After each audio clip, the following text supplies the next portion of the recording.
There's a story of two documents. One are the minutes of a meeting of a religious committee held on 22nd November 2024 under the chairmanship of the Principal Secretary Home in Delhi through video conferencing, who reports to the Lieutenant Governor, in other words, the centre. And the other letter is that a letter of atishi written to the Lieutenant Governor. According to atishi, in the minutes of the meeting, the Lieutenant Governor, who reports to the centre, wants to destroy several temples and Buddhist places of worship. And she writes a letter to the Lieutenant Governor saying, I am not going to allow it. I'm very upset that the centre, in other words, the BJP, wants to destroy temples and destroy Buddhist places of worship which are of significance to the Buddhist community. Now let me tell you the reality, ladies and gentlemen. Firstly, one of the biggest political stories of 2024 is going to be the result of the Delhi Assembly election. Arvind Kejriwal wants a hat trick, and I think he's making serious mistakes. Firstly, because there's a network called Republic which will expose the fact that in the minutes of the meeting, what is actually written is that there is a proposal to remove encroachments in the shape of a mosque and the shape of a masjid, as well as in the shape of a temple. Interestingly, atishi does not mention that there is any proposal to destroy or demolish an encroachment in the shape of a mosque, but it's there in the document. And the reason she does not mention that they're upset about a mosque, a probable mosque, something in the shape of a mosque being demolished, is because the Aam Aadmi Party is terrified of being seen as an advocate of the Muslim vote bank.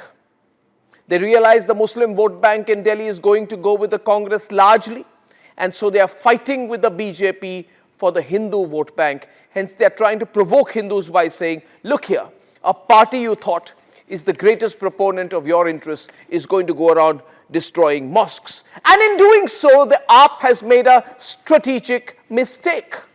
Ladies and gentlemen, if the AAP wants to play catch up with the BJP on the Hindu vote, it should realize it will at the most be a distant runner-up.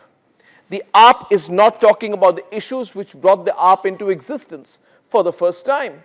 It is, for example, not talking at all about fighting corruption. Is the AAP embarrassed about Liquorgate? Does it realize it's lost out on the issue which brought it to power in the first place? Ladies and gentlemen, by highlighting this issue or making this an issue, the Aam Aadmi Party has walked straight into the BJP's strong point. And there, I think it's going to lose out to the BJP, because whether they like it or not, Delhi is 80 to 81% Hindu, and the Hindu vote strongly consolidates behind the BJP. Ladies and gentlemen, the second point is, the moment you make this election about religion, then the AAP should also be prepared to answer the people of this country. What stand have they taken on the anti-Sanatan, anti-Hindu comments of Udayanidhi Stalin, or most recently a couple of days back, Pinarayi Vijayan, who mocks the Hindu religion? Does the AAP not continue to have an alliance with them, an operational alliance, a practical alliance? Is it willing to give up that alliance to be seen to be the defenders of Hinduism? It can't. And that's why I believe the AAP is in a really, really weak position when it makes that argument. Of course, we have a huge debate tonight, and we're going to debate this. Lastly, ladies and gentlemen, if the AAP wants to be seen, if Arvind Kejriwal realizes, I'm going to change my game now, and I'm going to be this great Hindu political warrior, then people will also ask whether it's true or not that his number two, Manish Sisodia, wanted a university constructed in Ayodhya rather than a Ram temple.